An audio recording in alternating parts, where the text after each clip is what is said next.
Olá, sou a professora Lucília Lopes e vou me descrever para vocês. Sou uma mulher branca, com cabelos encaracolados e compridos. Atrás de mim estão algumas prateleiras coloridas com materiais artísticos e pedagógicos. Machado de Assis foi o principal nome do realismo brasileiro. O carioca atuou como jornalista, crítico, cronista, dramaturgo e poeta.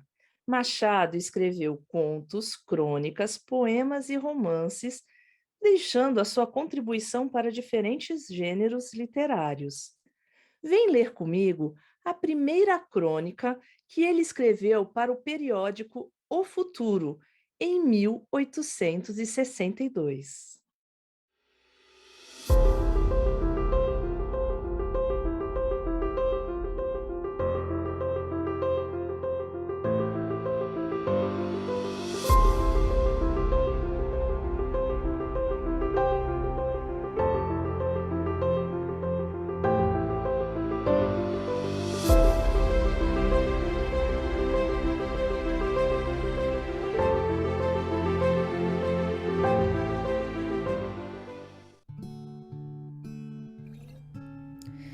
Tirei hoje do fundo da gaveta, onde jazia a minha pena de cronista.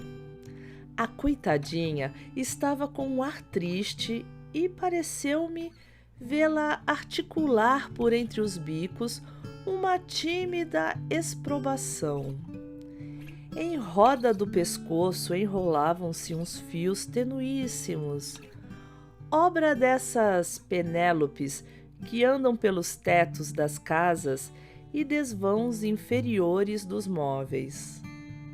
Limpei-a, acariciei-a e, como o abencerragem ao seu cavalo, disse-lhe algumas palavras de animação para a viagem que tínhamos de fazer. Ela, como pena obediente, voltou-se na direção do aparelho de escrita, ou, como diria o tolo de Bergerac, do receptáculo dos instrumentos da imoralidade. Compreendi o gesto mudo da coitadinha e passei a cortar as tiras de papel, fazendo ao mesmo tempo as seguintes reflexões que ela parecia escutar com religiosa atenção. Vamos lá! Que tens aprendido desde que te encafuei entre os meus esboços de prosa e de verso? Necessito mais que nunca de ti. Vê se me dispensas as tuas melhores ideias e as tuas mais bonitas palavras. Vais escrever nas páginas do futuro. Olha para que te guardei. Antes de começarmos o nosso trabalho, ouve, amiga minha, alguns conselhos de quem te preza e não te quer ver enxovalhada. Não te envolvas em polêmicas de nenhum gênero, nem políticas, nem literárias, nem quaisquer outras. De outro modo, verás que passas de honrada a desonesta, de modesta a pretensiosa, e em um abrir e fechar de olhos perdes o que tinhas e o que eu te fiz ganhar. O pugilato das ideias é muito pior que o das ruas. Tu és franzina, retrai-te e fecha-te no círculo dos teus deveres, quando couber a tua vez de escrever crônicas. Seja entusiasta para o gênio, cordial para o talento, desdenhosa para a nulidade, justiceira sempre, tudo isso com aquelas meias tintas tão necessárias aos melhores efeitos da pintura. Comenta os fatos com reserva, louva ou censura como te ditar a consciência, sem cair na exageração dos extremos, e assim viverás honrada e feliz. E havendo dito estas coisas à minha pena, tinha eu acabado de preparar o papel, e eis que ela começou, entre os meus já desacostumados e emperrados dedos, a mencionar que no dia 4 deste mês se efetuou o encerramento da Assembleia Legislativa. Cerimônia sobre a qual nada há que dizer, porque foi conforme os estilos que, por sua natureza, nada oferecem de notável.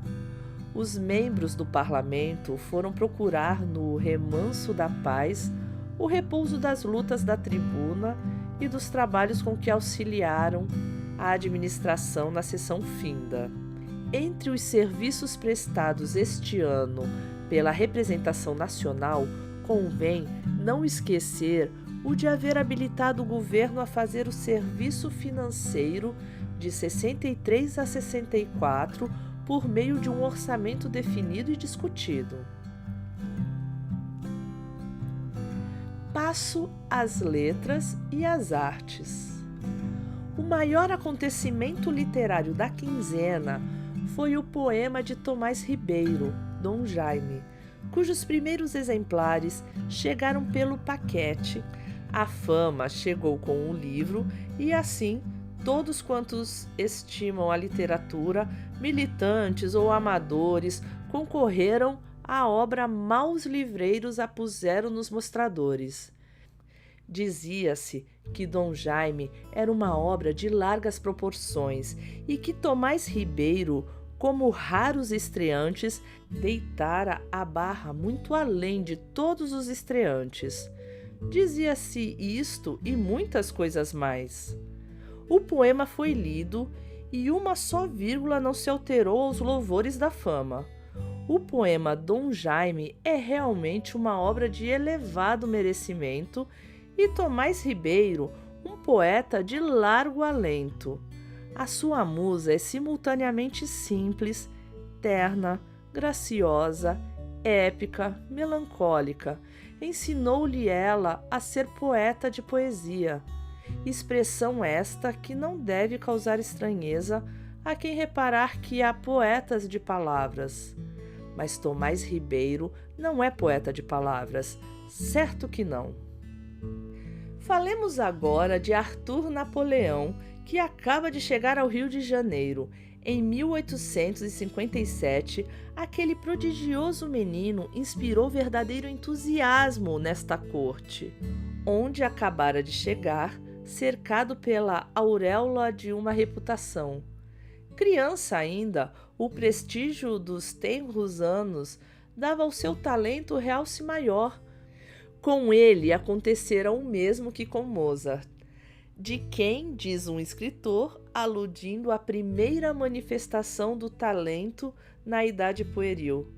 É assim que Mozart aprendeu a música, como se estivesse tocando, ou melhor, a música despertou em sua alma com um sentimento da vida. Desde os primeiros anos, Arthur revelou-se e desde logo começou para ele essa série não interrompida de trunfos de que se tem composto a sua existência. Os amigos e patrícios poderiam desconfiar do seu entusiasmo e indagar entre si se ele não era efeito de um amor sem exame nem reserva, ou pela interessante criança, ou pelo patrício artista. Essa dúvida, se alguma vez se apresentou no espírito dos patrícios e dos amigos, dissipou-se sem dúvida quando Arthur Napoleão, entrando nos grandes centros da arte e dos artistas, recebeu deles a confirmação solene do batismo da pátria. Aplausos, ovações, abraços fraternais o receberam e cada nome que passava, Rossini, Meyerbeer, Verdi, Thalberg, Werthamp, Sivori, deixaram uma nota sua, uma linha, uma palavra no álbum do menino artista. Quisera falar de teatros, mas os teatros não me dão largo campo para falar deles. Ou arrisquemos antes a verdadeira expressão, não me dão campo absolutamente nenhum.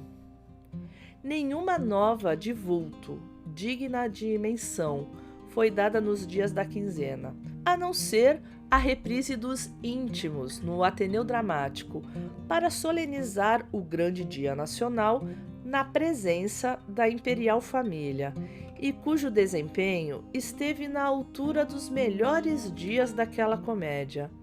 Não tenho o que comentar entre mim e o público. No horizonte aparece notícia das novidades dramáticas e talvez a hora em que os leitores lerem essas páginas, algumas delas estejam na tela da publicidade. Dessas novidades são as principais um drama original no ginásio e uma tradução no Ateneu. O drama original é do Sr. Doutor Macedo e intitula-se Luz Bela. A tradução é uma comédia do feliz e talentoso Sardou, o autor dos Íntimos e das Garatujas, intitulada O Borboletismo. É a necessidade que os maridos têm de variar de ocupações, de hábitos e de mulheres. Borboletear é o verbo. E nesta época em que os costumes sofrem suas mais ou menos profundas facadas, estou certo que esta comédia desafiará a curiosidade angustiosa de muitas esposas. Eu li o original da comédia francesa e posso afirmar que não há posição mais ridícula do que a do marido borboleteador. E que conclusões de Victorien Sardou são de consolar as mulheres desventurosas. Ocorre-me agora que também o Ateneu Dramático anuncia uma nova comédia, original brasileiro, cujo título é uma interrogação: o que é o casamento? O autor chama-se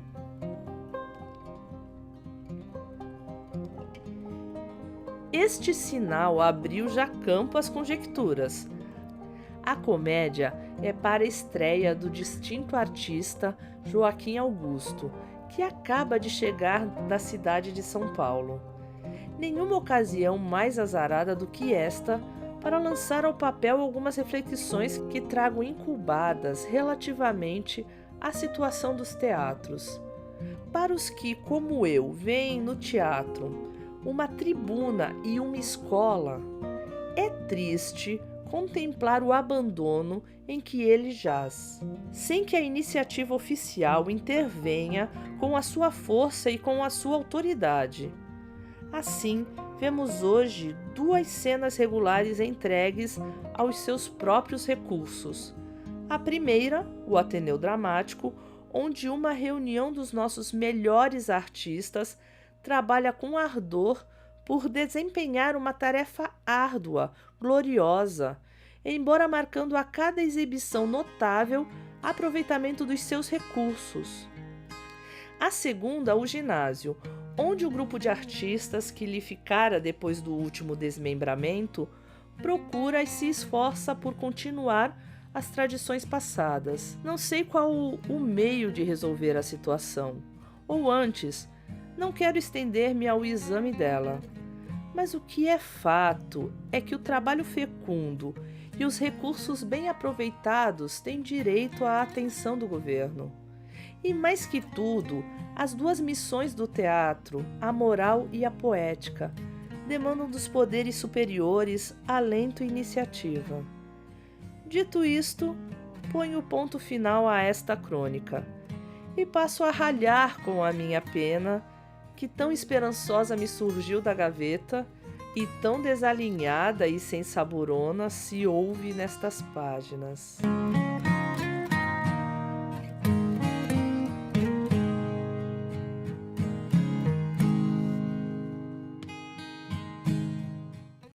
Durante a crônica, ele cita diversos livros que estavam sendo lançados e a sua percepção a respeito deles.